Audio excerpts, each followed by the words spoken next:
Bienvenidas y bienvenidos a este su programa, ya lo dijo la Corte, en el cual analizamos los fallos emblemáticos, las sentencias más relevantes del Tribunal Constitucional de México.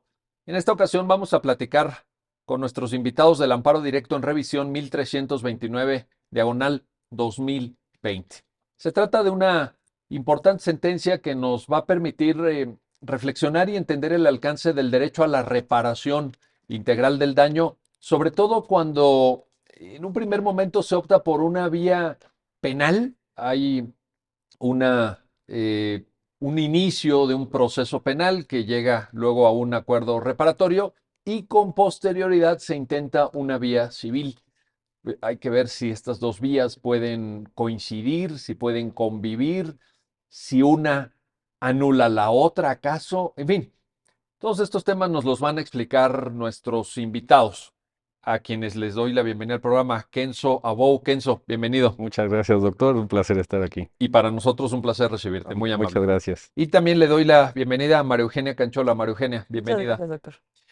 Pues empezamos contigo, María Eugenia. Mm, Empezamos contigo porque te quería plantear que tuvieras la gentileza de explicarnos cómo es que llega el caso a la Corte, cuál es el contexto fáctico, cuáles son los hechos relevantes para que el público del programa entienda la situación que aquí se debate. María Eugenia, por favor. Claro que sí, doctor, con todo gusto.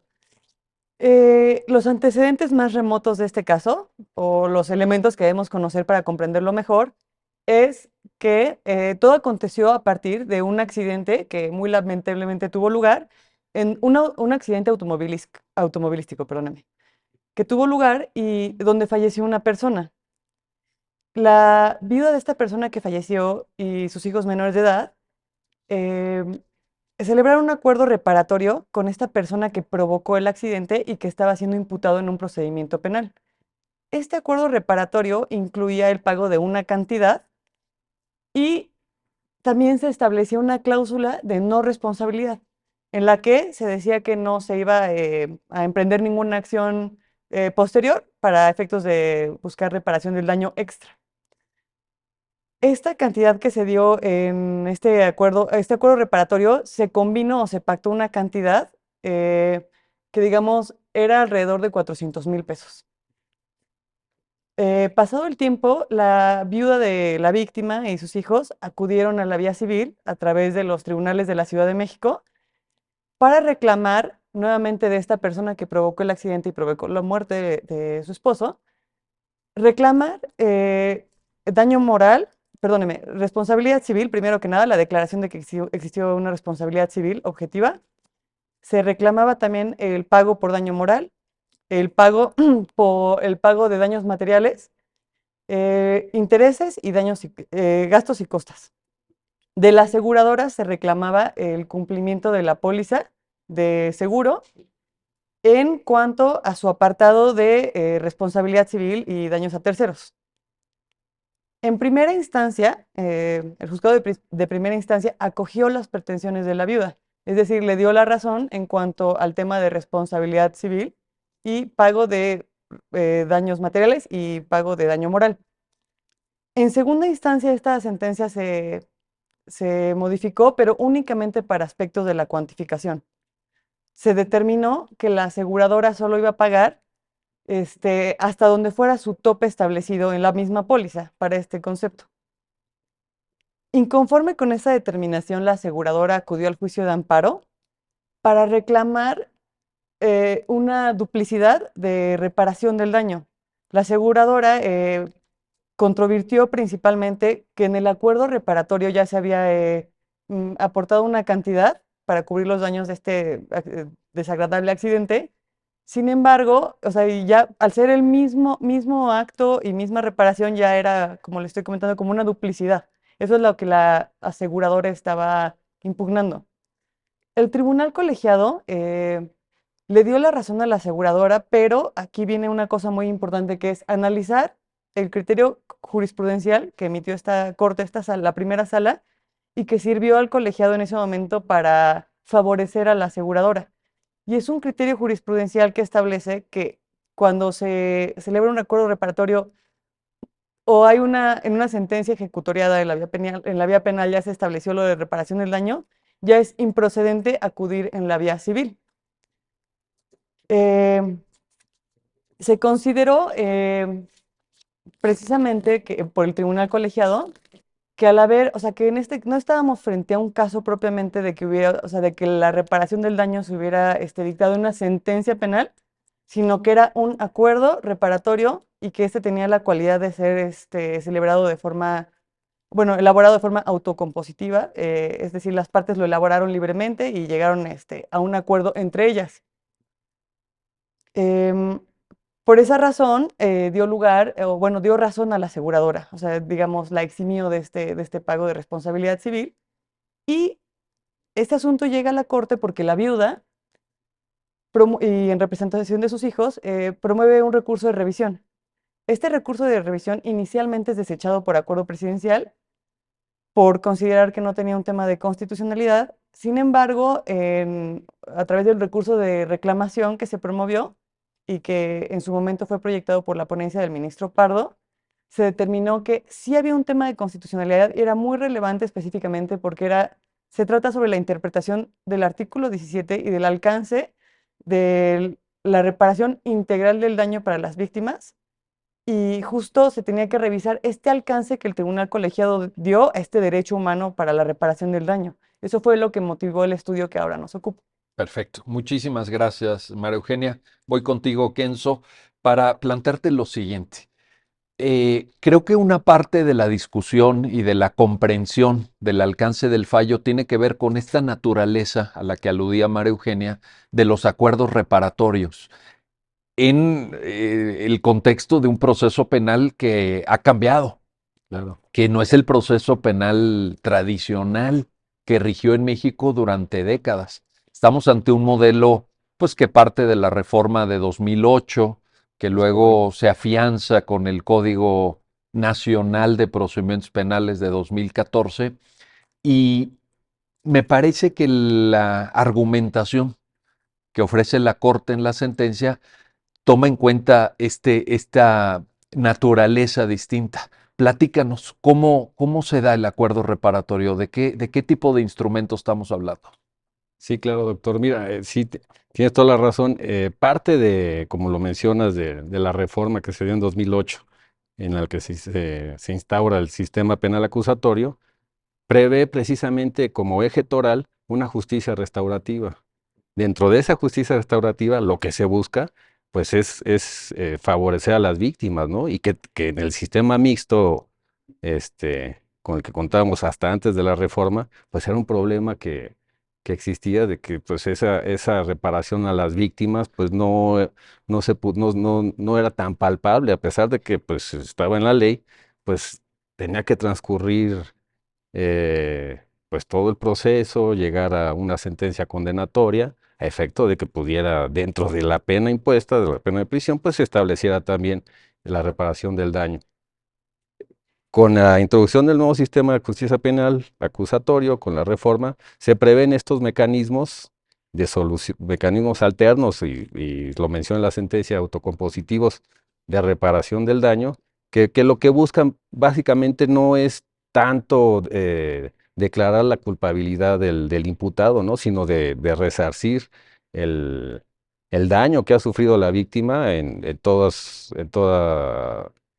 los ámbitos, ¿no? Porque recordemos que la sentencia pues habla, y retomando los precedentes que ha sentado esta primera sala respecto a la reparación del daño, que pues este daño pues se puede ser multidimensional. Estamos hablando de un daño que puede ser desde físico, mental, psicológico y desde luego económico.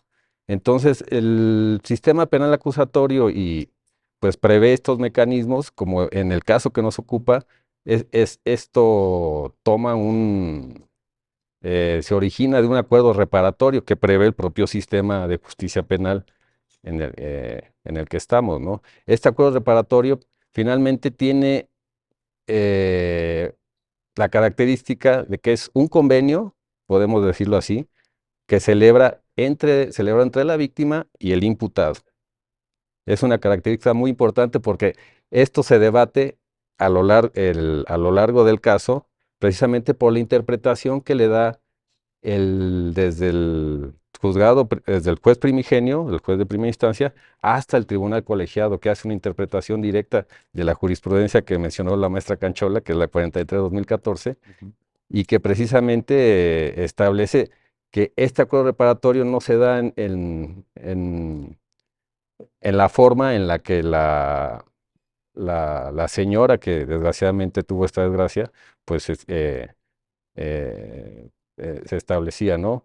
Si nos refiramos al acuerdo reparatorio, bueno, la característica pues es esa, ¿no? Se celebra entre la víctima y el imputado, tiene el efecto de que extingue la acción penal, bueno, termina el proceso penal y por ende se extingue la acción penal y pues cobra relevancia que no es un acuerdo entre particulares, ¿no? Sino que, bueno, de acuerdo a los parámetros internacionales, como la Convención Americana de Derechos Humanos, establece en el artículo 73.1 la obligación del Estado, ¿no?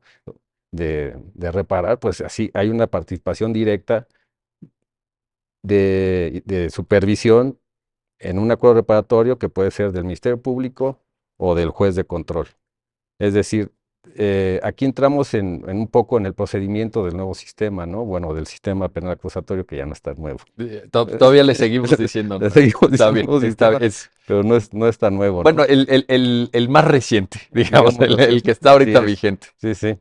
Y bueno, pues nosotros que vivimos esa transición, lo seguimos Sí, conociendo nos así, ¿no? tocó. Y es un acuerdo reparatorio que precisamente tiene el fin, el objeto de que la persona reciba la reparación del daño de manera expedita, de manera pronta, de manera oportuna, cumpliendo con los parámetros de una justicia restaurativa, ¿no?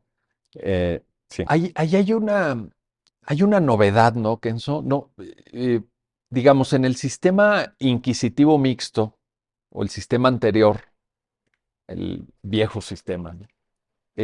Se ponía énfasis en el castigo, se ponía énfasis en buscar la pena. claro, Y ahora, cuando nosotros lo podemos leer en esta sentencia, y obviamente hay doctrina y la Corte ha reparado en ello varias veces, cuando nosotros acuñamos el término justicia restaurativa, estamos pensando en otra cosa. Y creo que esto también hay de pronto que hacerlo explícito, creo que hay que explicarlo, porque la gente sigue viendo, estoy hablando del general, el común, pues, ¿no? En la opinión pública mexicana, al sistema penal como un sistema represivo, como un sistema de castigo, como un claro. sistema que se agota en la punición, en la persecución del Estado sobre las personas que cometen delitos de cualquier naturaleza. En este caso se trataba de un hecho de tránsito, como muy bien lo comentaste. Pero en el paradigma de la justicia restaurativa es otra cosa, ¿no, Genso? Estamos hablando de... Sí, sí, claro, no estamos, como bien lo mencionas, doctor, no se trata de la percepción que se tenía de simplemente ejercer el derecho punitivo del Estado en contra de una persona Y a lo mejor todavía se tiene. sí, sí, es esa ¿No? percepción, A sí, nivel de opinión pública, ¿no te parece que subsiste? sí, sí, que es el castigo por el Es que castigo.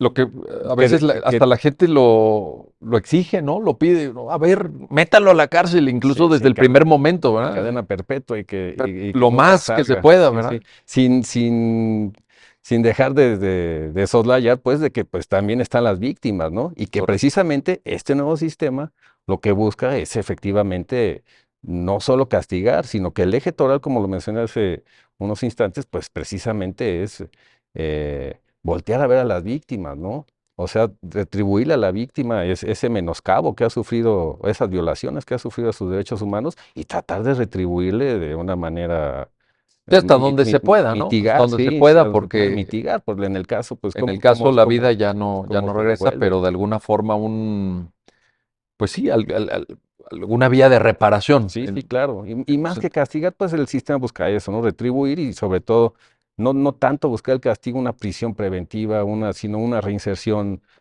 social para el delincuente, pues más amable, ¿no? sí. No tan lesiva. Ahora, esto también, María Eugenia, em, tiene que ver con poner a las víctimas en el centro, ¿no? Sí, Porque en el modelo anterior ya un poco lo decía Kenzo y me parece muy oportuno en el marco de esta reflexión traer a colación el tema de que las víctimas en el sistema anterior era un poco los invitados de palo ahí, ¿no? Los invitados mudos donde si se Claro, alcanzaba la reparación, pero tampoco era lo principal y muchas veces no se alcanzaba, también hay que decirlo. sí, sí. Pero ahora la víctima, María Eugenia, toma una nueva relevancia. Sí, así La es. víctima es puesta en el centro en esta lógica que Kenzo explicaba, ¿no?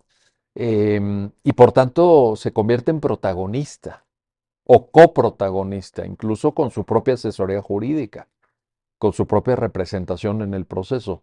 Haznos un comentario al respecto, por favor. Claro que sí.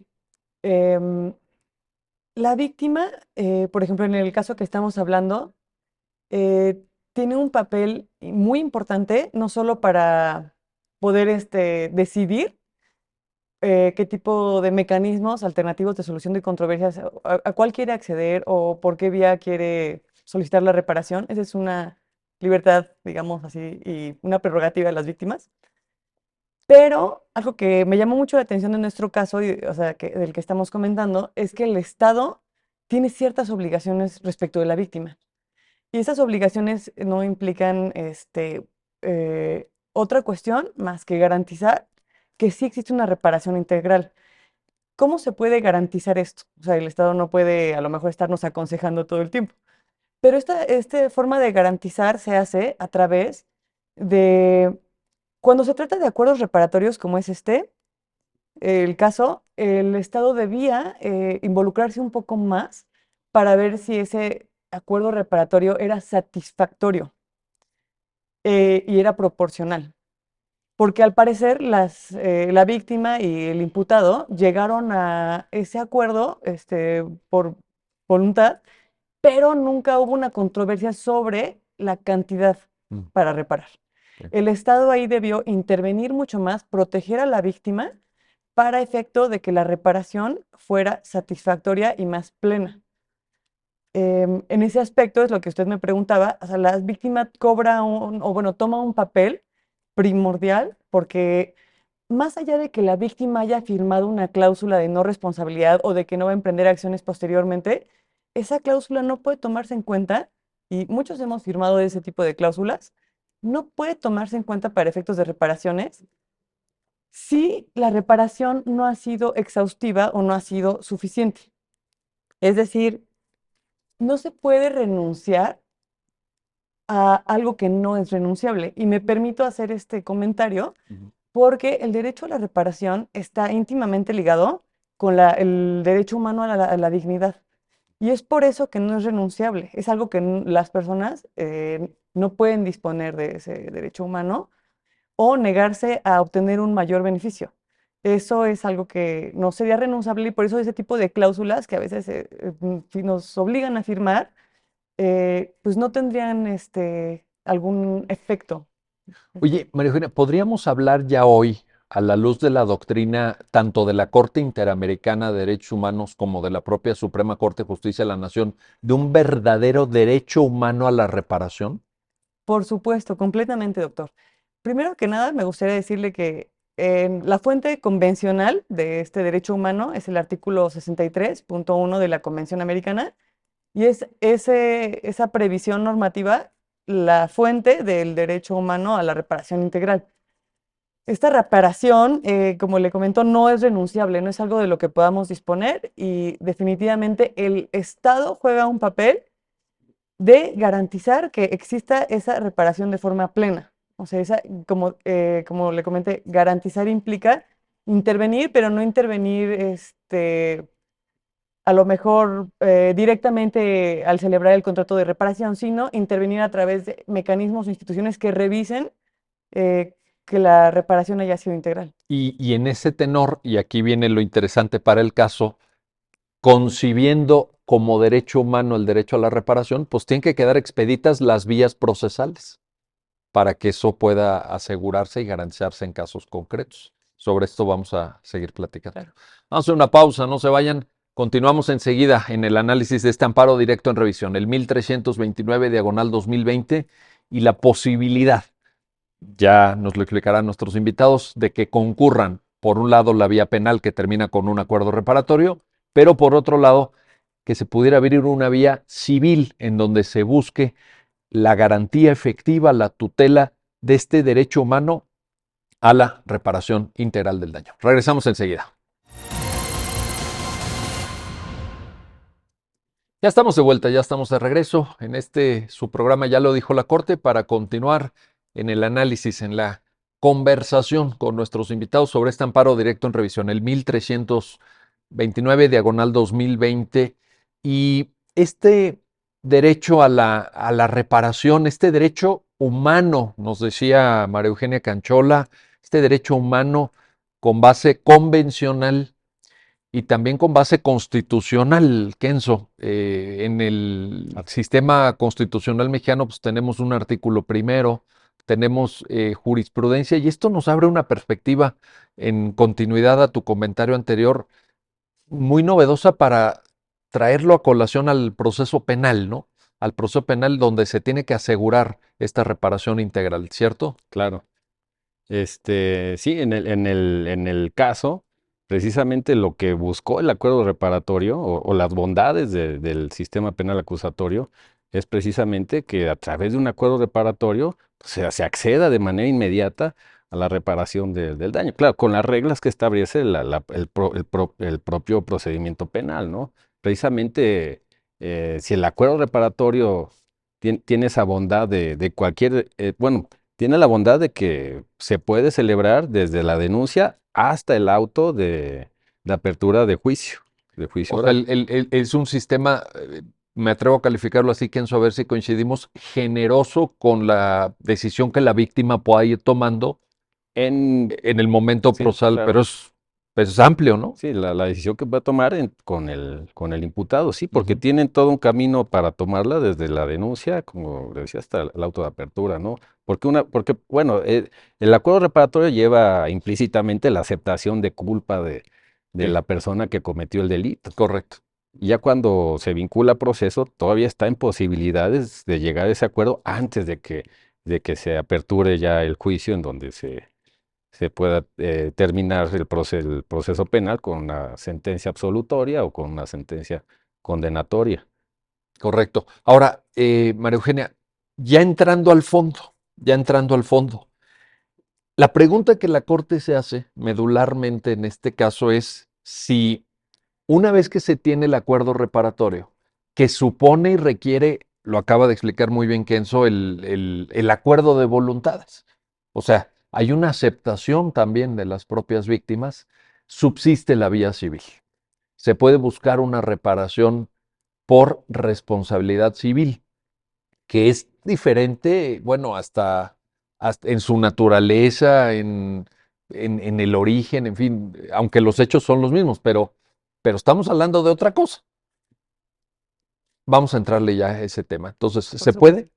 Sí se puede, se considera que son mecanismos complementarios, es decir, la reparación por la vía penal y la reparación por la vía civil serían mecanismos complementarios, es decir, no son excluyentes entre sí. Eso es algo que esta sentencia deja claro y se puede revisar en todo caso, pero sí queda muy claro de que sí se puede. Ahora, había un precedente anterior, ¿no? Había Claro, un criterio sí, jurisprudencial del 2014, exacto. y luego también había una contradicción de tesis del 2016, ¿no? Y ahí es donde siento que el colegiado Sí. se apoya en eso, ¿no? ¿Quieres comentar lo que eso? Eh, Para, para que las personas que están viendo el programa sepan, pues, en qué términos se había discutido, ¿no? Y claro. por qué ahora la Corte lo retoma a efecto de afirmar una nueva orientación. Claro, sí, parte de la importancia y de lo novedoso de esta resolución es que la primera sala de nuestro Tribunal Constitucional sigue avanzando en aras a la protección de las víctimas en el ámbito de la reparación del daño. En este sentido, como bien lo menciona el doctor, la raíz de la controversia de este asunto es precisamente la interpretación que se le da a esa jurisprudencia, la 43/2014, que básicamente es muy simple lo que establecía. Cuando una persona quiere demandar la responsabilidad civil, eh, previo que ya ha sido indemnizada mediante la culminación de un proceso penal, esta es improcedente. Ese criterio es una jurisprudencia, la 43/2014, que aplica el juez primigenio, el juez de primera instancia. Y esta es la raíz de la controversia, porque ya pasando el Tribunal de Alzada a la segunda instancia, el Tribunal Colegiado hace una interpretación directa de esta jurisprudencia y establece pues que la señora no tiene legitimidad o no tenía Ujú. legitimidad para acudir por la vía civil, puesto que ya se le había resarcido el daño o ya se le había indemnizado por la vía penal.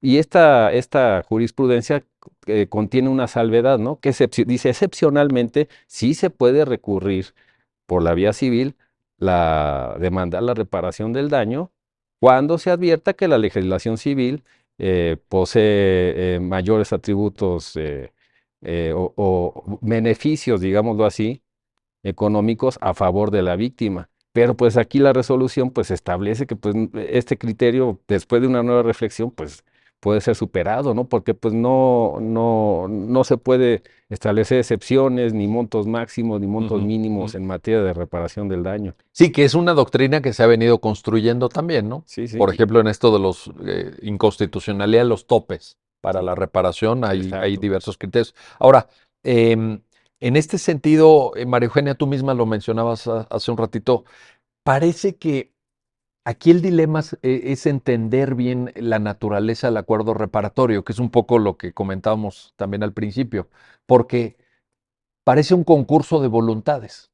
La víctima lo acepta, el imputado lo acepta. Se aproxima a una naturaleza convencional o contractual Así es. y de pronto dicen, oye, pero si tú aceptaste, me quedó muy grabado, María Eugenia, el monto. Ah, Hablabas de 400,000 pesos sí, ese es, por la vía penal así es, exactamente. y lo firmaron las víctimas, Lo la- firmaron, aceptaron esa cantidad, consideraron aceptaron que esa era cantidad. correcta. Y luego, ¿y luego qué pasó? Luego, lo que pasó fue que la viuda, representando a los menores hijos eh, que tenía con la pareja que falleció, acude a la vía civil para reclamar la reparación del daño. Sin embargo, como usted está diciendo, doctor, me parece que el tema es, no se puede, para que sea una reparación integral, no se pueden considerar topes ni tarifas. Parecería un poco a priorístico saber si te va a beneficiar más la legislación civil porque realmente todavía no lo sabes antes de iniciar el juicio. Pero en este caso en específico sí resultó en un beneficio porque esta persona obtuvo una cantidad de 4 millones de pesos. 4 millones de pesos, María Así es. Eugenia. En la vía penal se había otorgado una reparación por 400,000 pesos y en la vía civil se alcanzó una cantidad de 4 millones de pesos. Oye, pero estamos hablando de 10 veces más.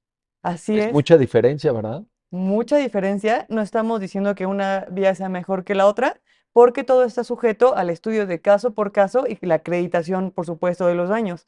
En este caso se llegó a esa cantidad porque la persona que falleció era un padre de familia y era el principal sustento de su casa, y entre otros elementos. Es decir, se tuvo que analizar su caso en específico y se alcanzó esta cantidad. Pero fíjate, este dato es muy, muy relevante porque nos pone en alerta sobre la necesidad de que efectivamente concurran las dos vías, porque la diferencia es mucha. O sea, pues te digo, 10 veces más. Es Claro, impresionante, ¿verdad? no en todos los casos va a ser más No, no, beneficiosa, no, obvio. Sí, pero si, si supone un mayor beneficio, aunque sea un poquito, pues yo creo que valdría la Pues pena es intentar. en auxilio, en Claro, ayuda de las víctimas también, en aras a esta reparación integral exacto. que ordena la jurisprudencia interamericana, el 63.1, etcétera, de la Convención. Ahora, en esta lógica dices, bueno, cuando beneficie más y todo, pero efectivamente no lo sabes, tú misma lo señalas, o sea, Sí, no lo sabes.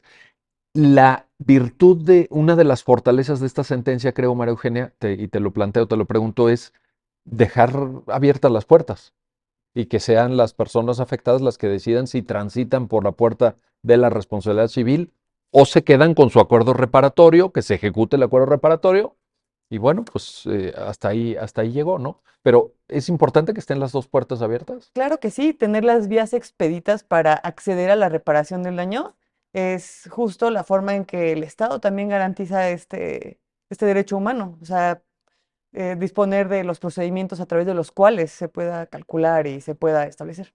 Correcto. Ahora, y en esta lógica, regreso contigo, Kenzo, la Corte explica también cuál es la naturaleza. Ahora vamos a a la otra parte, a la otra cara de la moneda, en el caso. ¿Cuál es la naturaleza de la responsabilidad civil?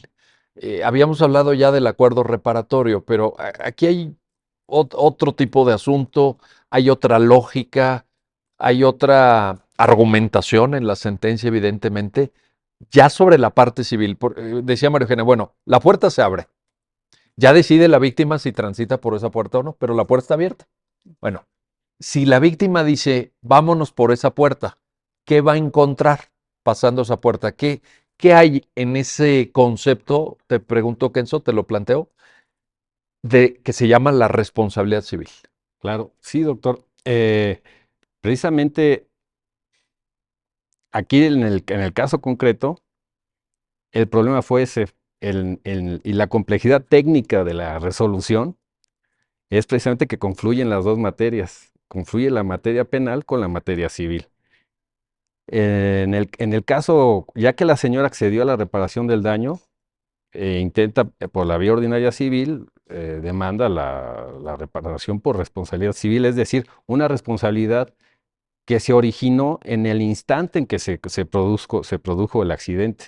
Es decir, lo novedoso de este nuevo criterio es que el colegiado interpretó la jurisprudencia que citamos hace un momento como que siendo los mismos hechos, pues la señora no tenía la legitimidad para acudir, puesto que ya había sido reparado su daño por la vía penal. Siendo los mismos hechos. Esto es importante. Sí, sí, sí, el criterio. Entonces, el colegiado aquí, aparte de eso, privilegió el acuerdo de voluntades llevado al acuerdo reparatorio. Y lo novedoso de esto, precisamente que tiene que ver con la responsabilidad civil, es que la sentencia deja claro que la responsabilidad civil es independiente, la responsabilidad civil extracontractual es independiente de la responsabilidad subjetiva producto del delito que se ocasionó, ¿no? Por el accidente de tránsito. ¿Tiene autonomía, podremos decir?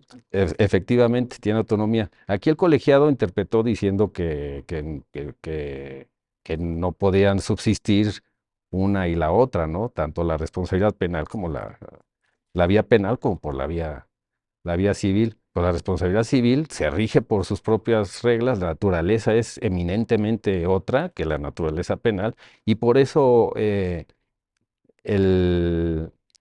la diferencia entre lo que obtuvo por la vía penal y por la vía civil, y No, eso es precisamente la relevancia, y yo creo que la gente es importante que lo sepa, ¿no? este dato que nos compartía María Eugenia me impresionó. ¿La cantidad? Pues es que, bueno, en primer lugar por el monto, que es Sí, sí. significativo, no Sí, es claro. cualquier cosa, pero sobre todo por lo que respecta a la diferencia, que es lo que apunta Kenzo también. Lo pongo de esta manera.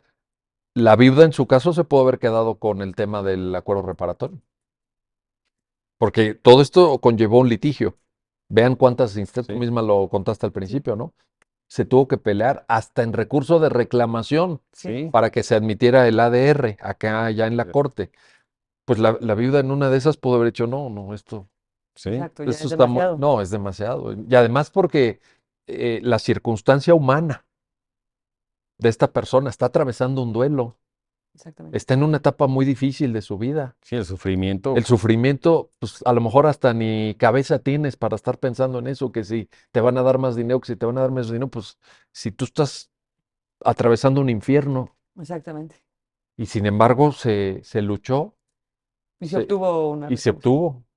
Y entonces uno compara el beneficio económico, digamos, en términos de la reparación, y sí está, sí, porque aquí la señora en primera instancia lo que demanda es eso, ¿no? El cumplimiento de la póliza, porque la aseguradora dicen, tú celebraste un acuerdo reparatorio conmigo, se te pagó la cantidad que acordamos y tú aceptaste y manifestaste tu voluntad de que no te ibas a reservar el derecho a ejercitar cualquier acción civil, penal, mercantil en contra de nosotros. pero ahí viene un tema bien importante, que era el que planteaba María Eugenia.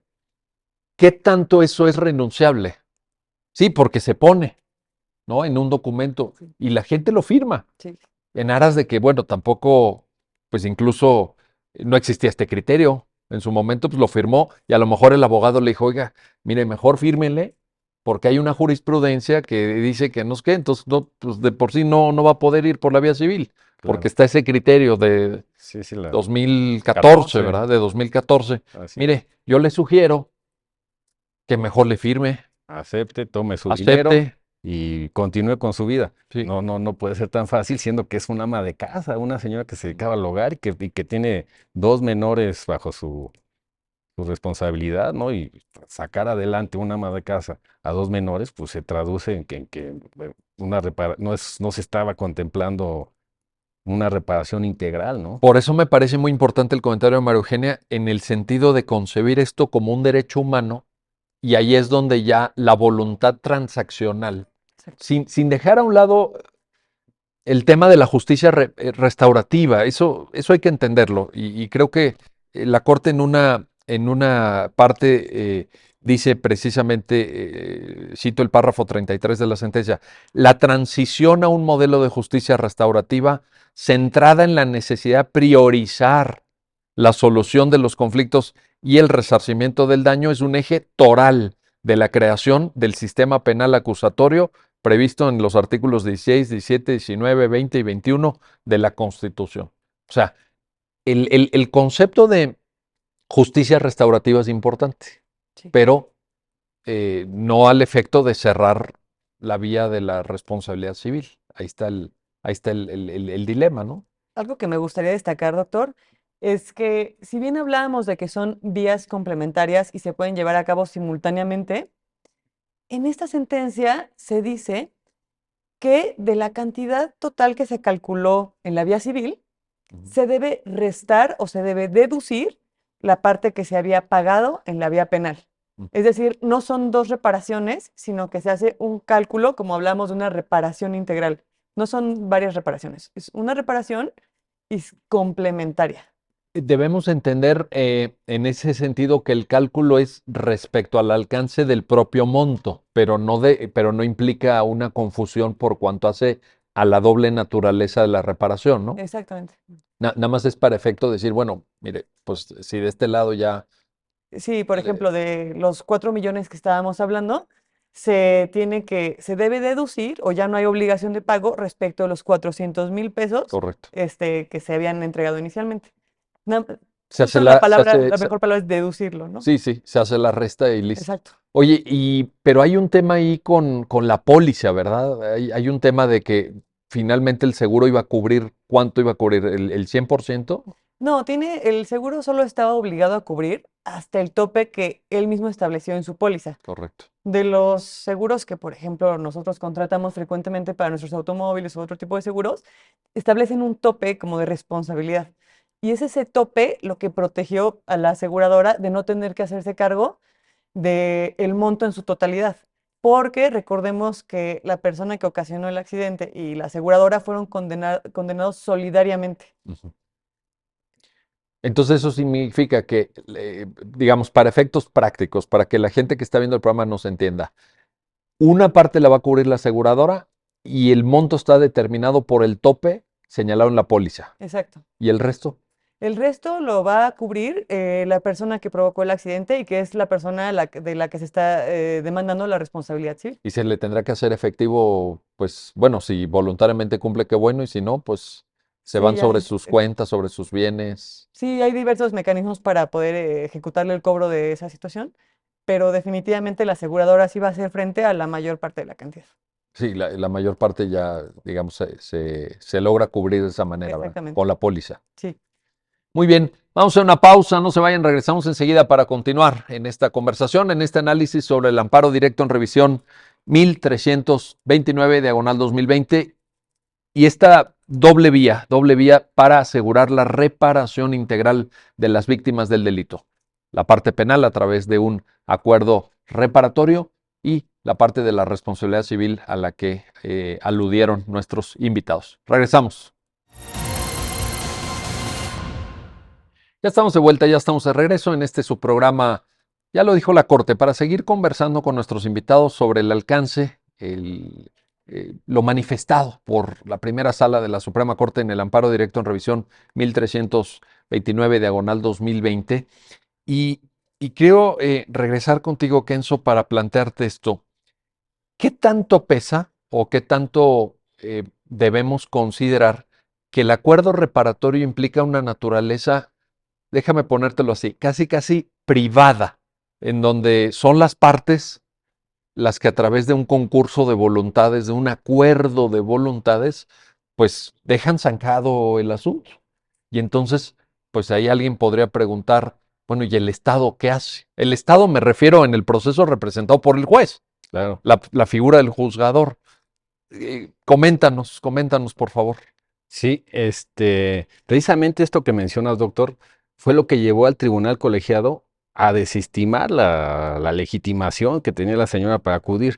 Y esto es así porque precisamente parecería que el acuerdo reparatorio es un acuerdo entre particulares, cosa que eso es una percepción errónea, ¿no? Porque los particulares no son peritos en la materia, ¿no? En este caso, ni la señora ni el conductor no creo que hayan sido peritos, por eso mismo la legislación prevé la intervención del Ministerio Público en la etapa de investigación y la del juez de control en la etapa del proceso penal, hasta antes del auto de apertura a juicio. El colegiado sostuvo, pues, recordemos que la procedencia de la revisión se dio por un tema de constitucionalidad, que fue precisamente la interpretación que hace el colegiado de esta jurisprudencia, de este criterio de 2014, en el que decía que la reparación del daño que se daba por la culminación de un proceso penal impedía que las personas acudieran por la vía civil a reclamar también que se les reparara el daño. En este sentido, bueno, la resolución que estamos analizando, pues establece que esta es una interpretación errónea, puesto que si bien el colegiado dijo, eso fue un acuerdo de voluntades,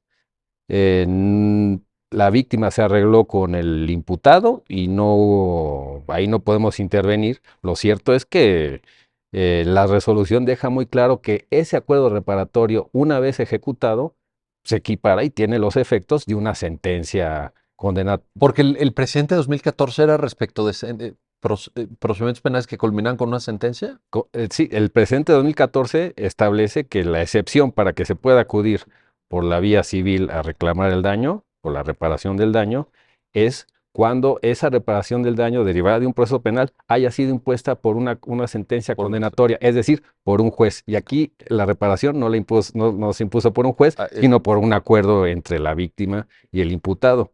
Pero bueno, deja ya clara la resolución que en virtud de que pues el Estado tiene esa función de salvaguardar y de vigilar que efectivamente se dé esa reparación del daño. O sea que no queda como una cosa entre particular, privada. Sí, no queda como una cosa entre privada y por eso mismo la legislación prevé la aprobación y sanción de esos acuerdos reparatorios por parte del Ministerio Público o por parte del juez de control. Una participación del Estado, digamos, la autoridad, la figura de autoridad, ahí está. Sí, sí. Oye, a ver, y en ese sentido, María Eugenia, te planteo, para efectos probatorios, la gente que esté viendo el programa, pues la responsabilidad civil tiene requisitos. Así es. Tiene requisitos, hay que cumplirlos, etcétera.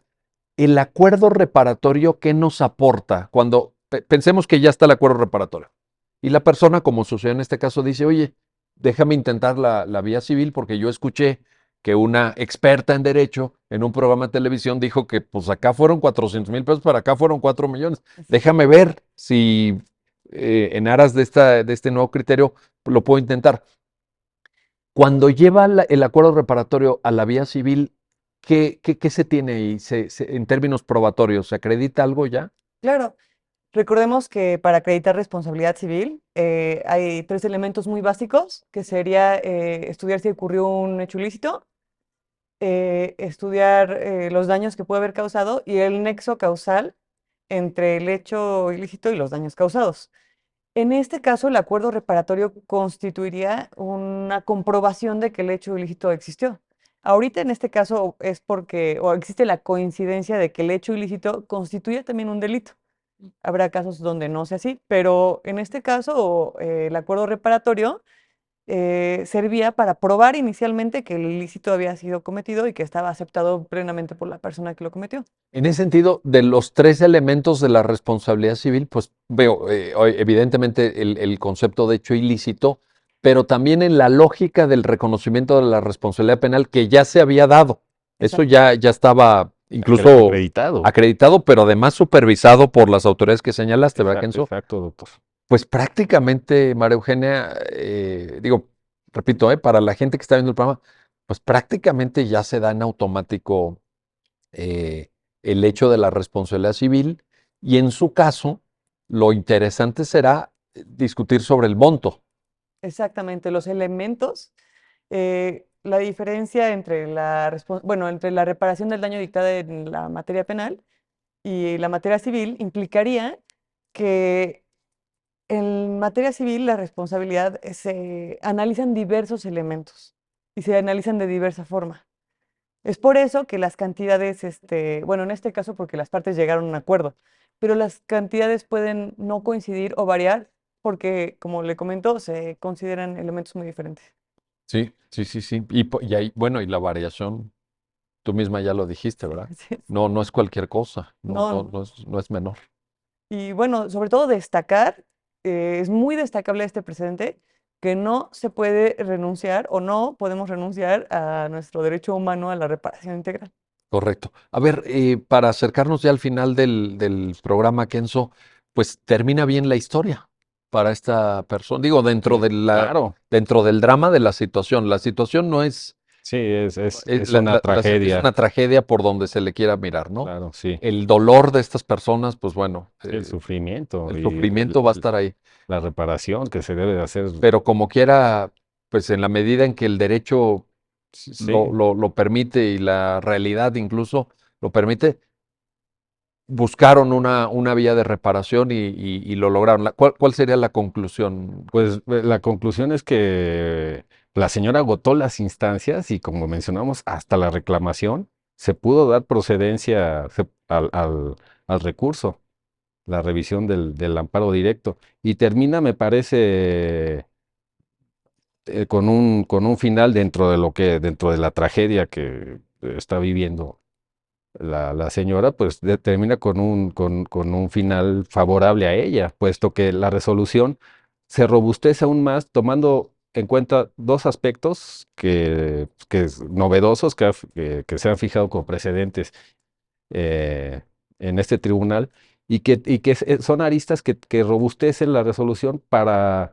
en beneficio de la señora. No sé, el tribunal colegiado y las otras instancias no contemplaron que el caso debía ser juzgado con perspectiva de género. Mm, Eso por un lado, dado correcto, muy cuenta, importante. sí, y el otro, pues que había dos menores de edad Ah, también. Ahí y confluye interés superior también. interés superior del menor Perspectiva de género e interés e superior. Eso hace novedoso esta sí, resolución, ¿no? Y permitió este desenlace, ¿no? Y el resultado, pues, como ya lo comentamos, es que si había dudas y había ciertos criterios de que si se podía, si no, si había excepciones, si la legislación civil era más favorable que la penal, se podía intentar la reparación del daño por la vía civil. El resultado que nos da hoy esta resolución es muy simple. La reparación del daño, ya sea por la vía penal o por la vía civil, es procedente independientemente de que se subsane en la vía penal, se puede recurrir a la vía civil. Las dos son autónomas, las dos se rigen por su propia naturaleza, la cuestión penal, y por su propia naturaleza, las reglas del derecho civil. bueno, pues ahí está la conclusión. Y te planteo, María Eugenia, a mí este tipo de criterios que me parecen extraordinariamente novedosos, que tienen una lectura muy vanguardista incluso de derechos humanos por el carácter irrenunciable que Sí, tú explicaste, etcétera, me preocupa que puedan permear a la impartición ordinaria de justicia, porque en este caso, efectivamente, ya lo decíamos, la viuda pues luchó, sí, peleó, recurso de reclamación, bueno, la revisión, la reclamación, etcétera, pero habrá muchos casos donde las víctimas no estén dispuestas a dar esta batalla o no puedan o no tengan la paciencia o la asesoría jurídica suficiente. sí. Me preocupa, María Eugenia, y te lo quiero plantear, que estos criterios se apliquen debidamente en la jurisdicción ordinaria. La pregunta sería, ¿observas que hay condiciones y necesidad de que los jueces que están viendo el programa, también habrá algún juez alguna jueza que esté viendo el programa, que le den una leída, que revisen este criterio tan vanguardista, tan novedoso, para que en su ámbito de competencia se aplique y ya no tengan que llegar los casos necesariamente a la corte, porque habrá muchos, repito, que no lleguen, ¿no? ¿Cómo lo ves, María Eugenia? Me parecería muy importante que personas que están relacionadas con la impartición de justicia vieran este programa o leyeran esa sentencia, principalmente porque todos conocemos las características de la reparación integral o del derecho humano a la reparación integral. Hace un rato comentaba el maestro Kenzo sobre cuestiones, sobre la oportunidad, la expeditez de este tipo de reparaciones, pero este asunto es muy importante porque dotó de un nuevo alcance a esa interpretación o sea, se hizo una nueva interpretación de este derecho humano y se le dio más alcance. ¿Por qué? Porque ahora se dice, la indemnización tiene que ser proporcional, tiene que ser justa y sobre todo tiene que ser efectivo. Se está revocando en esta decisión una interpretación restrictiva de este derecho humano y se está haciendo más efectivo el acceso a este derecho humano. Bueno, pues ahí está la conclusión.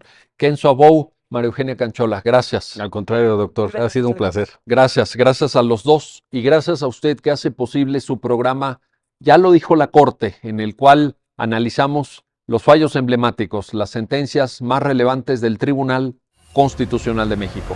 Hasta pronto.